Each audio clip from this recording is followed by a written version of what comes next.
ابراهیم علیہ السلام واقعا اوږده واقعه ده او په صحیح بخاری کې شته عبدالله ابن عباس رضی الله عنهما روایت دی هغه به ځان لږه واقعې ته تاسو رجوع کولی شئ خو مختصر هغه دا دی چې ابراهیم علیه السلام ته الله امر وکړو نو هغه خپل زوی اسماعیل او د هغه مور هغه یې راوستو او د مکه کې یې پرېښودو د کعبې خوا کې او په هغه ورځ په مکه کې هېڅوک نه و ولیس بها ما او هلته اوبه هم نه وي او یو کڅوړه ورسره خوا کې کېښوده چې په هغې کې کجورې وي او په هغې کې اوبه وي دی امتحان تی امام جوړ کړی دی امتحان موږ معمولی دنیا د عبادت لپاره نشو پرېښودی دا اوس وګوره بچی او ښځه پرېږدي په یو شړه ځمکه کې هېڅوک پکې نشته اوبه پکې هم نشتي وی بیا روان شو فتبعته ام اسماعیل د اسماعیل د مور پسې روانه وه ورته وی یا ابراهیم ای ابراهیم این تذهب ته چېرته روانې په دې شړه ځمکه باندې موږ پرېږدي الذي لیس فیه انس ولا شی نه پکې انسانان ښکاري نه پکې نور څوک ښکاري ته موږ چاته پرېږدي دلته فقالت له ذلك مرارا په مخ یې ورته دا خبره کوه وجعل لا یلتفت الیها او هغه ته شاته نه کتو بچی ګرانې او ښځه سړي ته ګرانې خو هغه ورته شاته نه کتو ځکه چې امر د الله دی او هوښیاره ښځه وه او څنګه به هوښیاره نه وه دی پیغمبر ښځه او بیا د داسې پیغمبر د هغې ورته اواز وکړو اخره کې وی الله امرک بهذا الله درته ګوره ویلي دي ته چې دې خبرې ته غوږ نه ایږدي او داسې روان یې نو الله درته ویلي دي ځکه چې د هغه خلک دي چې الله ورته یو کار ووایي نو بیا خوا دې خوا پکې نه کوي هغه ورته نعم بیا صحیح ده بیا وی الله موږ نه ضایع کوي چې الله درته ویلي دي بیا الله موږ نه ضایع کوي بیا واپس لاړه خپل ځي ته ابراهیم علیه السلام وی روانو چې کله داسې ځي ته ورغی چې د هغوی نه پناه شو استقبل بوجهه البیت نو دې کعبې ته یې مخ کړو دا ما یو دلیل تاسو ته اوس ذکر کړو لږ ساعت مخکې نو بیا یې دا ووایي چې یا الله هغه سوره ابراهیم کې هغه دعا شتي چې خپل بچي مې پرېښودو په یو شړه ځمکه کې عند بیتک المحرم ستا د کور په خوا کې نو د خلکو د زړونه دې طرف ته که دوی له میوې ورکړه چې ستا شکر ادا کړي په دغه وخت کې اسماعیل علیه السلام وړوکی و پی به څکل او بیا به یې دغه اوبه څکي نو تر دې چې هغه اوبه ختمې شوې نو هغه هم تږی شو او د مور هم تږی شوه نو دا ماشوم د دې ډېرې تندې نه رغړېدو په دې ځمکه باندې امتحان دې ته وایي د الله او پلار یې تللی دی ځکه چې الله ورته ویلي پرېږده بس ته الله ته حواله کړه دا هغه اوچت انسان دی و ابراهیم الذي وفا هغه ابراهیم چې هغه وفادار و الله وایي نو د الله دپاره داسې ماشوم پرېښوده نو هغه رغړېدو نو دا ترې روانه شوه نشوي کتی دی بچي ته نو دې صفا دې غونډۍ له ورله دا نږدې غر و په هغې ودرېده کتوی چې دلته څوک شتي که نه نو څوک ورته ښکاره نه شو بیا د هغه ځینې منډې کړې روانه وه څومره ګران کار و موږ چې اوس لاړ شو او په دې سهولیاتو کې او په دې هر څه کې صفا مروه کې موږ ګرځو څومره ستړي شو او هغې ته د بچي غم او په شړه علاقه کې نو د هغه صفا نه روانه شوه مروه ته هلته وخته د هغه ځینې خلکو ته وکتو خو څوک ښکاره نه شو ففعلت ذلك 7 مرات دا کار یې وپېرې وکړو و چکر یې ولګول عبدالله ابن عباس وی رسول الله صلی وی چې فلذلك سعی الناس یا سعى الناس بینهما د دې دلایل خلک دغه ځای کې چکر یې وهي په عمره کې او په حج کې بیا چې مروه ته کله د وخته نو دغه ځای کې یو اواز واورېدو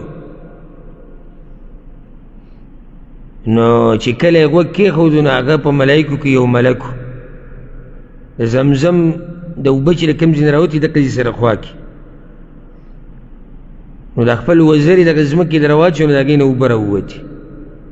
نو هغې د اوبه راټولولې زر زر یې راټولولې او هغه خپل لوښي ته یې ورچولې چې بچي له یې ویست نو الله وی الله رسول الله وسلم وی الله دې رحم وکړي د اسماعیل په مور باندې که هغې د زمزم د اوبه پرېښودی وی نو دا به داسې یو بهیدونکې چینه وه او هغې وی چې زمزم معنی یې راټولې شي بیا دوی دغه وخت دغه شانو نو د اوبو له به مارغان راتلو د مارغانو دا طریقه ده چې کوم ځای کې اوبه وي نو هغوی هغه طرف ته ورځي نو یو قبیله پې تېره شوه غټه قبیله چې هغه قبیله د جرهم ده دوی د کدا په دې طریقه باندې را روانو مکه کې دغه معروف لار ده په دغه لار روانو نو دوی وکتو چې یاره دا مارغان دغه طرف ته تاویږي را تاویږي که څه اوبه دي دغه ځای کې چې رالو نو هلته ام اسماعیل یې ومونده عند الماء د اوبو سره ناسته وه الله رب العزت دپاره بچي پرېښودي الله ورته یو چینه پوره راوویسته او داسې چینه چې د قیامته پورې بهیدونکي اوبه نه ختمېدونکي د الله د هغه ملګري د زوی دپاره راویستې وه چې هغه وفا کړې وه د الله سره واتخذ الله ابراهیم خلیلا الله وی ما ابراهیم خپل خاص دوست ګرځولی نو خاص دوست خو یاسې نه و ګرځولی د دې د لاسه یې ګرځولی چې هغه ډېرې قربانیانې ورکړې وي نو دوی پسې ورل ورته وی ته موږ له اجازت راکوې چې موږ ستا خوا کې کوشو هغې ورته او ولکن لا حق لکم فی الماء خو په اوبو به دعوه نه کوئ چې دا زمونږ دي استعمال تی کولی شي خو حق د چا سره دی حق به زما سره وي دا نه تاسو وایي دا زمونږ اوبه دي او زمونږ ځای دی او نه هغه ته صحیح دغه شان دا اسماعیل د دوی سره لوی شو دا عربو بیا اسماعیل علیه السلام د دوی نه واده هم کړی ځکه بچي بیا په عربو کې دي ټول دا مختصر دا خبره ذکر کو نو چې کله ځوان شو هغوی وله په د خپلو زنانو کې او د خپلو جنکو کې یو جنۍ ورکړه وماتت ام اسماعیل او د اسماعیل علیه السلام مور پکې مړه شو او پلار لا نه دی راغلی ځکه چې الله اجازت نه دی ورکړی دا هغه ابتلاعات او امتحانات دي چې الله په ابراهیم علیه السلام راوستي نو بیا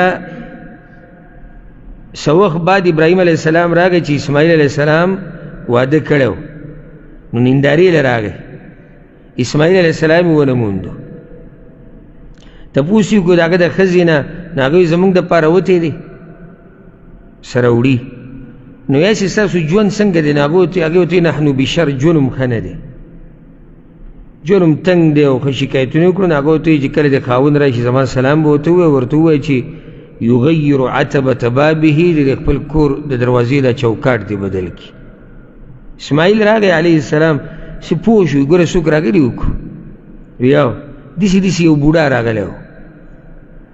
او هغه تپوس وکړو ستا په باره کې او بیا د ژوند په باره کې او ما ورته داسې وویل هغه دا ووایي او وی چې د دروازې دا چوکاټ به بدل کړي وی ذاک ابي دا خو زما پلار او ما ته امر کړی چې خپله ښځه پرېږده دې نه جدا شه ته ځه کور ته هغه یې طلاقه کړه بیا بله وکړه بیا څه وخت بعد ابراهیم علیه السلام بیا راغی دا اوس څویم پیر راتګ دی دریم پیر که دویم پیر دریم پیر نږدې وي تا څلورم ویلی وي اخو بیا له پاتې دی د اوسه پورې څو دي درې دي یو مخکې راغلی و څه دپاره دا اسماعیل او هاجره علیهم السلام یې پرېښودو بیا راغی وی ښځه دې پرېږده بیا راغی دریم پیر اوس په دریم پیر چې راغی سلام یې واچو تپوس یې وکړو د خاوند په باره خاوند یې چې شو هغې ورته خو نشته وی ژوند هم څنګه دی وی موږ خو ډېر پراخه ژوند کړو واثنت علی الله د الله حمد او ثنا وي نو یې خورئ څه وی موږ غوښه خورو اکثر سکئ څه وي اوبه څکو نو هغه دعا وکړه اللهم بارک لهم یا الله ته دوی لپاره برکت واچوي په دې غوښه کې او په دې اوبو کې. او بیا ورته وایي چې خاوند ته به دې زما سلام ووایې او ورته ووایي چې یثبت عتبة بابه د دروازې دا چوکاټ دې مضبوط ساتي، دا دې راټینګ ونیسي.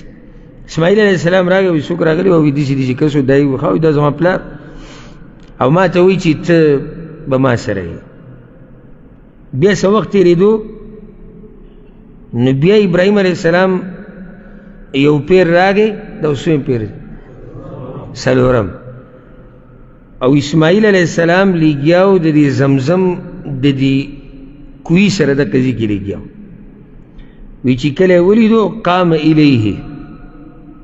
نو پسې پاسېدو او د یو بل نه سم تاو راتاو شو. فصنعا كما يصنع الوالد بالولد والولد بالوالد. نو هغه څه وکړو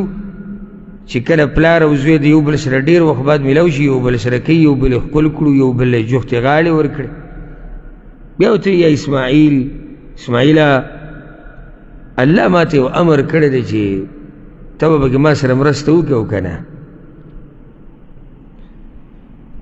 نو هغه ورته فاصنع ما امرک ربک، بچې الله راته څه ویلي نو هغه کوه نو. نه وي ته به مې مرسته کې، وی واعینک زه به دې مرسته کو. وی فإن الله امرني ان ابني ها هنا بیتا، الله راته ویلي دلته یو کور جوړ که. نو په هغه ټیم کې به دوی راولګېدو. فعند ذلك حدیث کې دی رفعا القواعد من البيت، دغه ټیم کې دوی هغه بنیادونه د ځمکې د کعبې هغه راوچت کړو.